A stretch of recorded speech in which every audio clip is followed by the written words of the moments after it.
Hello friends, कैसे हैं आप सब। आई होप सभी बढ़िया होंगे और आप सबकी तैयारी बेहतरीन चल रही होगी। तो आप सभी की तैयारी को और बेहतरीन बनाने के लिए हम लेकर आए हैं क्लास 12th बोर्ड फिजिक्स से related most important question series. तो आज का हमारा टॉपिक रहने वाला है प्रत्यावर्ती धारा परिपथ में औसत शक्ति व्यय का व्यंजक। ये जो टॉपिक है उत्तराखंड बोर्ड 2011, 2013 और 2017 में आया हुआ टॉपिक है, और ये जो टॉपिक है उत्तराखंड बोर्ड 2025 के लिए भी बहुत ही ज़्यादा इम्पोर्टेंट टॉपिक है। तो इसमें देखिए औसत शक्ति क्या होता है।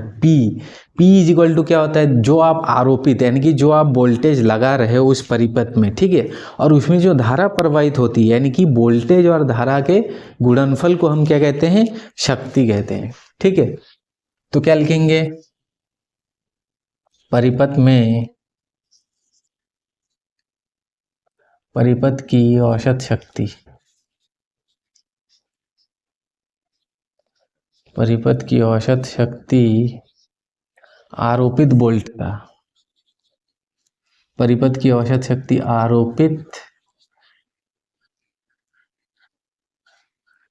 आरोपित वोल्टता तथा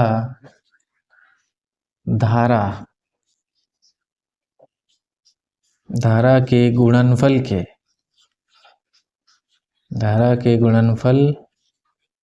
के बराबर होती है व्यापक रूप में। ठीक है, व्यापक यानी कि जर्नल फॉर्म में, व्यापक रूप में वी आई का तात्कालिक मान, का तात्कालिक मान, ठीक है, तात्कालिक मान यानी कि इंस्टेंटेनियस वैल्यू। ठीक है, तो वोल्टेज क्या होता है, देखिए V जो ऑल्टरनेटिंग वोल्टेज है यानी कि V इज इक्वल टू क्या होता है, V0 साइन ओमेगा टी, ये होता है वोल्टेज। ठीक है, अब जब वोल्टेज लगाते हो तो धारा कभी पीछे रहता है 90 डिग्री और कभी आगे रहता है, तो धारा में थोड़ा सा फेज डिफरेंस रहता है। ठीक है, तो इसमें क्या हो जाएगा आपका I इज इक्वल टू क्या हो जाएगा, I0 sine omega t plus, इसमें फेज में प्लस माइनस कुछ भी ले सकते हो, तो हमने प्लस में फाई लिया, प्लस माइनस कुछ भी ले सकते हो आप। ठीक है, ये हो गया। अब क्या लिखेंगे, अतः परिपथ में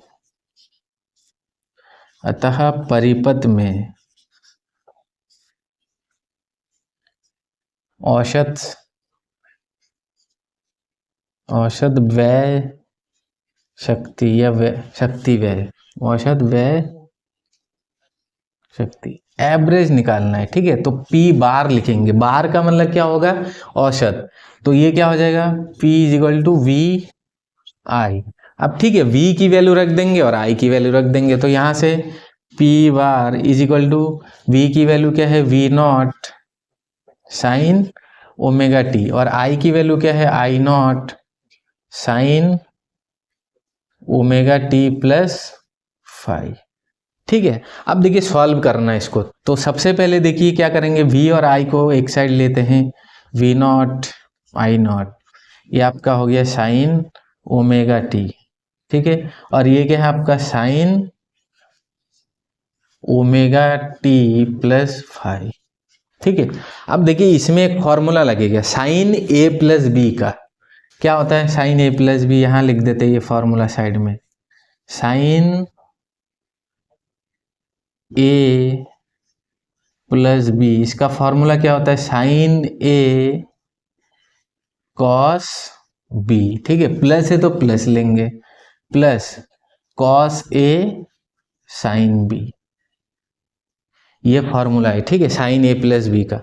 अब देखिए यहाँ पे ऐसे ही कुछ दिख रहा है, ए के जगह ओमेगा टी है और बी के जगह फाइव है, तो यहाँ पे क्या लिखेंगे, V0 I0, ये वाला टर्म एज इट इज रहा साइन ओमेगा टी। अब इसमें लगाएंगे क्या आएगा, पहले साइन ओमेगा टी, ठीक है, फिर क्या आ जाएगा कॉस फाइव, फिर क्या आ जाएगा, यहाँ पे कॉस ओमेगा टी और साइन फाई। ठीक है, ये अब देखिए क्या करेंगे, यहां पे ये जो साइन है इसके क्या करेंगे, अंदर मल्टीप्लाई कर देंगे। तो क्या आ जाएगा, देखिए वी नॉट आई नॉट, यहाँ पे क्या आ जाएगा, साइन स्क्वायर ओमेगा टी, और इनटू में क्या है, कॉस फाई। इधर क्या है, देखिए ध्यान से देखना, ये हो जाएगा आपका साइन ओमेगा टी, और यहाँ पे कॉस ओमेगा टी है, और इनटू में क्या है, साइन फाई। ठीक, अब देखिए क्या करेंगे, देखिए आपको पता होना चाहिए जो साइन और कॉस है, साइन और कॉस का जो एवरेज वैल्यू होता है कितना होता है, 0 होता है। ठीक है, तो हम कोशिश करेंगे, देखिए यहाँ पे स्क्वायर है, अब देखिए साइन भी है यहाँ, साइन ओमेगा टी और कॉस ओमेगा टी। तो एक फॉर्मूला, अगर इसको यहाँ 2 हो जाता तो ये क्या फॉर्मूला बन जाता है, साइन 2 थीटा का, यानी कि sine 2 theta is equal to क्या आता है, 2 साइन थीटा कॉस थीटा। तो यहाँ पे 2 बनाना है, और 2 बनाने के लिए क्या करेंगे, यहाँ पे इधर 2 से 2 से गुणा, मतलब मल्टीप्लाई और डिवाइड करेंगे, गुणा व भाग। ठीक है, करने पर अब ध्यान से देखना, यहाँ वी नॉट आई नॉट, ठीक है, ये हो गया साइन स्क्वायर ओमेगा टी, ये हो गया कॉस फाई। यहाँ से मैंने 2 से क्या कर दिया, इंटू कर दिया, यानी sign omega T cos omega T into में साइन फाइव, और इसमें डिवाइडेड बाय 2। ये किसका फॉर्मूला बन गया, साइन 2 थीटा का। ध्यान से देखना, sine 2 theta is equal to क्या होता है, 2 साइन थीटा कॉस थीटा। देखिए ध्यान से देखिए, ये थीटा है। ठीक है, अब देखिए यहाँ पे भी ऐसे कुछ है, तो इसके जगह क्या लिख सकते हो आप, ये हो गया वी नॉट आई नॉट। ठीक है, यहाँ पे बन गया आपका sign square omega T cos five. ये बन गया क्या, यहाँ पे साइन 2 ओमेगा टी। ठीक है, और इनटू में क्या है, साइन फाइव, और अपॉन में है 2। ठीक है, अब ये है देखिए पी वर। ठीक है, अब नेक्स्ट इस इधर साइड करेंगे। अब देखिए एक पूरे चक्र के लिए, एक पूरे चक्कर लिखिए, चक्र के लिए, एक पूरे चक्र के लिए देखिए साइन या कॉस का जो मान होता है पूरे चक्कर के लिए, औसत मान एवरेज वैल्यू कितना होता है, 0 होता है एक पूरे चक्र के लिए। तो साइन खाली 2 से मल्टीप्लाई कर दिया, तो इसका मान भी क्या होता है, एक पूरे चक्कर के लिए साइन 2 ओमेगा टी, इसका एवरेज औसत मान। ठीक है, यहाँ पे मैं बार लगा दे रहा हूँ, औसत का मतलब बार। ठीक है, इसका मान कितना होता है, 0 होता है। ठीक है, इसका मान देखिए एक पूरे चक्कर के लिए इसका मान 0 होता है। अब साइन स्क्वायर ओमेगा टी का मान क्या हो जाएगा पूरे चक्कर के लिए, देखिए चूंकि हमें पता है कॉस कॉस 2 ओमेगा टी, क्या फॉर्मूला इसका, 1 minus 2 sign square omega T. ठीक है, ये हो गया। अब देखिए साइन स्क्वायर ओमेगा टी का मान चाहिए हमें, तो साइन स्क्वायर ओमेगा टी का मान क्या आ जाएगा, ये वाला टर्म इधर भेजिए, तो क्या हो जाएगा, देखिए 2 साइन स्क्वायर ओमेगा टी, ये वाला टर्म इधर आया तो प्लस का हो गया, इज इक्वल टू 1, ये इसको इधर भेजिए, माइनस कॉस 2 ओमेगा टी। ठीक है, इसका मान चाहिए आपको, साइन स्क्वायर ओमेगा टी का मान चाहिए, तो क्या करोगे आप, sine square omega t is equal to 1 minus cos 2 omega t पूरे का ये 2, ये 2 इधर आ गया। अब इसका मान कितना है, औसत मान, इसका औसत मान 0 है। ठीक है, तो अब हमें क्या चाहिए, साइन स्क्वायर ओमेगा टी का औसत मान चाहिए, तो क्या आ जाएगा, 1 minus 0 upon 2 is equal to 1 upon 2। ठीक है, तो यहाँ पे आ जाएगा 1 अपॉन 2, और ये टर्म हो गया 0, तो इसीलिए P bar is equal to, देखिए V naught I naught, sine square omega t का औसत मान कितना आया 1/2 और इनटू में आपका क्या है कॉस फाई, और ये साइन 2 ओमेगा टी का औसत मान कितना है ये 0 है। ठीक है, औसत मान ये बार मैंने दिखाया के लिए, एक पूरे चक्र के लिए औसत मान यहाँ लिख दिया मैं, औसत मान यानी कि एवरेज वैल्यू।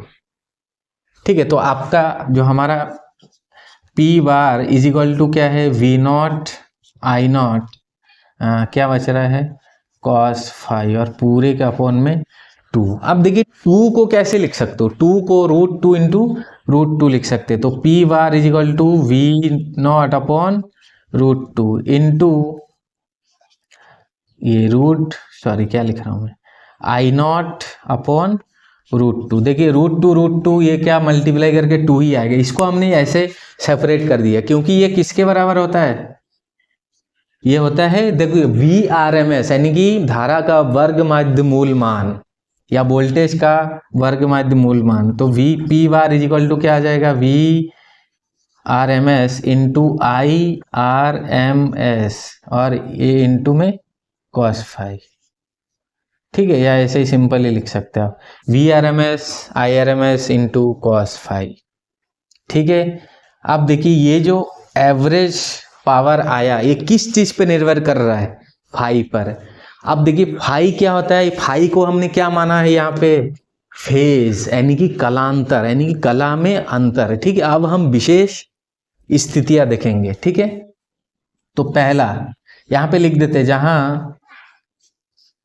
जहां cos phi is equal to क्या होता है, इसको क्या कहते हैं शक्ति गुणांक, शक्ति गुणांक यानी कि पावर फैक्टर, इसको पावर फैक्टर कहेंगे। ठीक है, शक्ति गुणांक ये टॉपिक ये आपसे पूछ लेता है शक्ति गुणांक क्या है।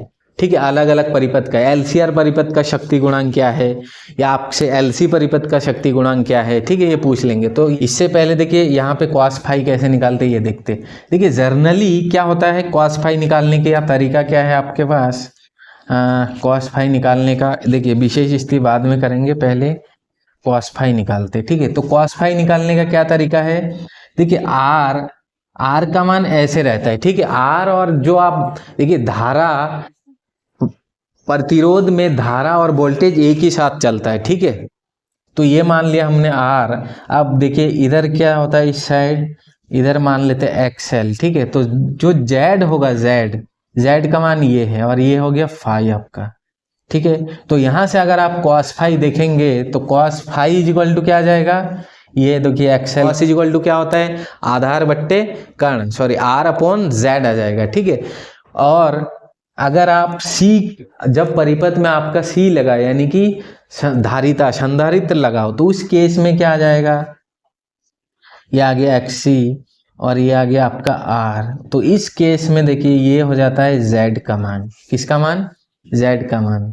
तो यहां से ये हो गया फाई, तो इस केस में आप निकाल सकते हैं देखिए।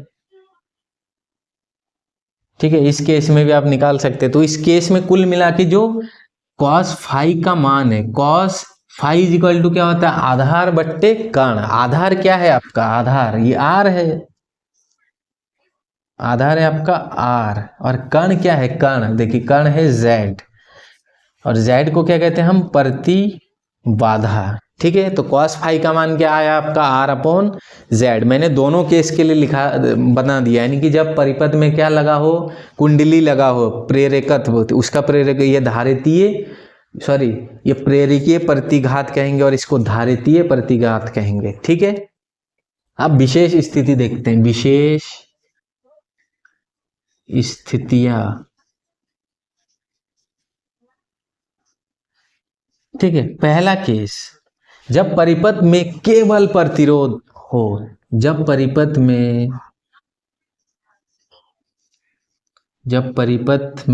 केवल प्रतिरोध हो, तो इस केस में देखिए जब परिपथ में केवल प्रतिरोध लगा हुआ तो उस केस में जो Z का मान है, Z ध्यान से सुनना, Z का मान मतलब Z को क्या कहते हैं प्रतिबाधा। तो प्रतिबाधा किसकी वजह से होगा, केवल प्रतिरोध की वजह से होगा। तो इस केस में z is equal to R, यानी कि z के जगह r का मान रखोगे। ठीक है क्या, क्योंकि जो प्रतिबाधा है वो केवल किसके वजह से, आपका प्रतिरोध की वजह से। तो इस केस में कॉस फाई का मान कितना आ जाएगा, कॉस फाई ध्यान से देखना, कॉस फाई क्या है, आर अपॉन आर, यानी कि कॉस फाई का मान 1 हो गया। तो इस केस में जो पावर फैक्टर आएगा, तो पावर फैक्टर यानी कि सॉरी पावर एवरेज पावर कितना आ जाएगा, पावर फैक्टर कितना आ गया, 1 आ गया। तो एवरेज औसत शक्ति कितना आ जाएगा, देखिए V R M S into I R M S. ठीक है, ये हो गया पहले केस में।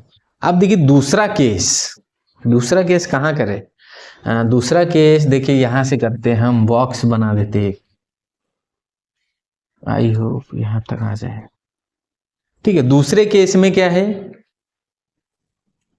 जब परिपथ में क्या हो, दूसरा केस, ठीक है ये दूसरा केस है आपका, जब परिपथ में क्या हो, प्रेरकत्व हो, या जब परिपथ में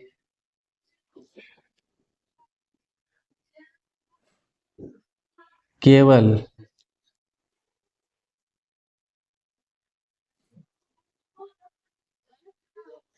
प्रेरकत्व हो, ऐसे लिखते प्रतिघात लिखते ना, प्रतिघात, जब परिपथ में केवल प्रतिघात हो, प्रेरकीय ना लिखे, क्योंकि प्रेरकीय भी एक प्रतिघात ही है। तो प्रतिघात दोनों की वजह से होता है। जब परिपथ में केवल एल लगा हो, यानी कि कुंडली लगा हो, तो उसके मार्ग में जो रुकावट है उसको हम प्रेरकीय प्रतिघात कहते हैं। और जब परिपथ में क्या हो, संधारित्र लगा, तो उसके मार्ग में जो प्रतिरोध आता है, तो उसको हम क्या कहते हैं, धारितीय प्रतिघात। तो जब परिपथ में केवल प्रतिघात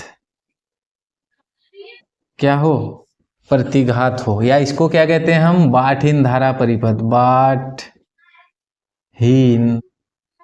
धारा परिपथ। ठीक है, ये बढ़ा देता, परिपथ। ठीक है, तो इस केस में ध्यान से देखना, जब परिपथ में केवल प्रतिघात हो, प्रतिघात का मतलब जिसमें एक्सेल हो, मतलब एक्सेल और एक्सी हो, तो उस केस में देखिए आर है ही नहीं। तो इस स्थिति में आर का मान क्या है, 0 है। जब आर 0, तो कॉस फाई का मान कितना हो जाएगा, ध्यान से देखना, cos phi is equal to क्या है, आर अपॉन जेड है ना, तो आर अपॉन जेड है, तो आर का मान 0 है, तो कॉस फाई का मान 0 आ गया। तो इस केस में जो पावर या एवरेज पावर आएगा ये भी 0 होगा। ठीक है, तो इस परिपथ को क्या कहेंगे हम, बाठहीन परिपथ। तो ऐसे परिपथ ऐसे लिखते, इसमें स्टेटमेंट क्या लिखेंगे, ऐसे परिपथ जिसमें औसत शक्ति क्षय लिखते, ऐसे परिपथ, ऐसे परिपथ जिसमें औसत शक्ति, औसत शक्ति व्यय 0 हो,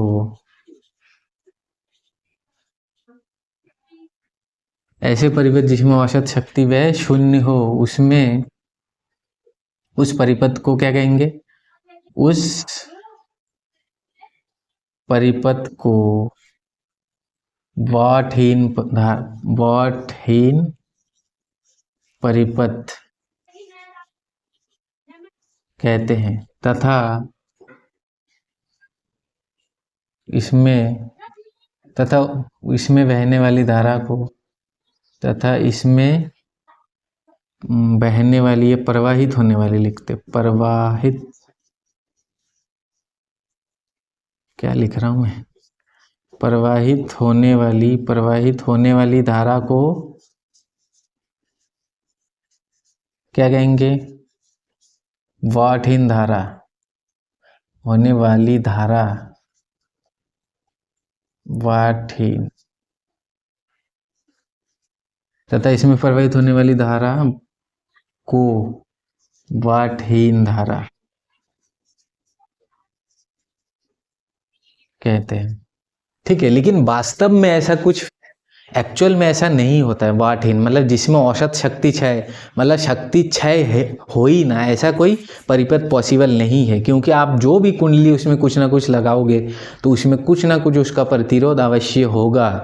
तो जो गाड़ी होता है बाइक वगैरह, तो उसमें जो चोक कुंडली होता है उसको हम क्या कहते हैं, वाटहीन धारा परिपथ। तो ये था हमारा आज का टॉपिक, प्रत्यावर्ती धारा परिपथ के लिए औसत शक्ति क्षय का व्यंजक, जो कि 2025 बोर्ड के लिए बहुत ज़्यादा इंपॉर्टेंट है। तो यदि आपको वीडियोस पसंद आ रहा है तो चैनल को सब्सक्राइब करिए और वीडियो को पूरा अंत तक देखिए और अपने दोस्तों के साथ शेयर करिए। और चैनल को सब्सक्राइब करके बेल आइकन को प्रेस करिए ताकि आपको नोटिफिकेशन मिलता रहे। Thank you so much, God bless you all.